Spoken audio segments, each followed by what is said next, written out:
আসসালামু আলাইকুম। একের পর এক সেল আপডেট। আজকে রাত্রেবেলাও কিন্তু এই ভাইয়ের কাছে টিপিএস বাইকটা মাইলাসের যে বাইকটা ভাইয়ের কাছে বিক্রি করলাম। ভাইয়া কোথা থেকে আসলো, কোথায় যাবে সেই সম্বন্ধে জানবো ভাইয়ের নিজ মুখ থেকে। আসসালামু আলাইকুম ভাই। ওয়ালাইকুম আসসালাম। ভাইয়ের নামটা কি? জহিরুল ইসলাম। জহিরুল ইসলাম। এই বাইকটা কি চালাইছেন? হ্যাঁ, চালাইছি। চালায় ভালো লাগছে সেই জন্যই তো নিচ্ছেন নাকি আমাদের শ্রমিক কেউ বলছে ভাই এটা তুই ওইটা নেন, এটা তুই ওইটা নেন, না, এরকম না, কেউ রিকোয়েস্ট করছে? এটা আমি চালাইছি, আমার কাছে ভালো লাগছে। আপনার মন ইচ্ছা মতো এটা নিচ্ছেন? এই জন্য এটা সম্পূর্ণ পেপারস কি বুঝে পাইছেন? হ্যাঁ, সম্পূর্ণ পেপার পাইছি। যত টাকা এটা লেখা ছিল এটা থেকে কি কম রাখছে আপনার কাছে? সম্মানী করছে? হ্যাঁ, ডিসকাউন্ট দিছে। কিছু সম্মানী করছে, যত ডিসকাউন্ট দেওয়া হয়েছে। তো ভাই এটা এখন চালা যাবেন কোথায়?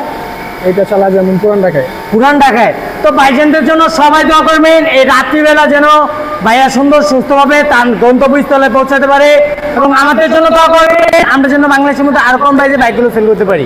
আর আমাদের প্রত্যেকেই জানা আছে নরসিংদী জেলার মাধবদী বাস স্ট্যান্ড, শীতলাবাড়ি মোড়, মিড টাওয়ারের আন্ডারগ্রাউন্ডের নিচে আমাদের সমান বাইকেল অবস্থিত। আল্লাহ হাফেজ।